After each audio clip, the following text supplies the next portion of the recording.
पुण्यातील कुख्यात घायवळ टोळी विरोधात पोलिसांनी कारवाईचा वेग प्रचंड वाढवलाय।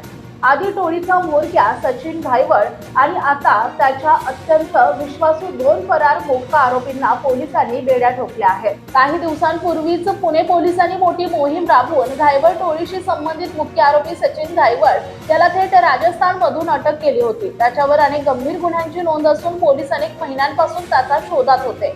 अटकेनंतर न्यायालयानं आता त्याला पोलीस कोठडी सुनावली आहे। सचिन घायवळ पोलीस कोठडीत असतानाच आता त्याच्या टोळीतील इतर दोन मोठ्या मोक्का आरोपींना जेरबंद करण्यात पोलिसांना यश आलंय। अहिल्यानगर पोलिसांनी घायवळ टोळीतील त्या दोन फरार आरोपींना ताब्यात घेतलंय। त्यांची नावे रोहित उर्फ बबलू गोलेकर आणि ज्ञानेश्वर उर्फ माऊली तोंडे अशी आहेत।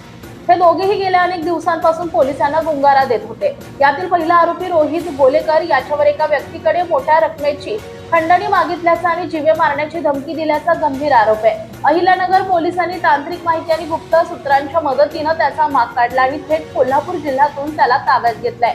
तर दुसरा आरोपी ज्ञानेश्वर तोंडे हा संघटित गुन्हेगारी प्रतिबंधक कायदा म्हणजेच मोक्का अंतर्गत दाखल असलेल्या प्रकरणात फरार होता।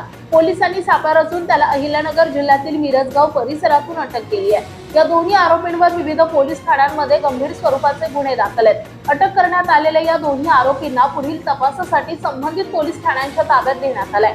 सचिन घायवळ पाठोपाठ त्याचे हे दोन मुख्य मोहरे गजाआड झाल्यामुळे घायवळ टोळीला हा आतापर्यंतचा सर्वात मोठा दणका मानला जातोय। पोलिसांकडून आता या सर्वांची कसून चौकशी सुरू असून या प्रकरणात आणखीन काही मोठे धागेदोरे आणि नवीन नावे समोर येण्याची शक्यता वर्तवली जाते आहे।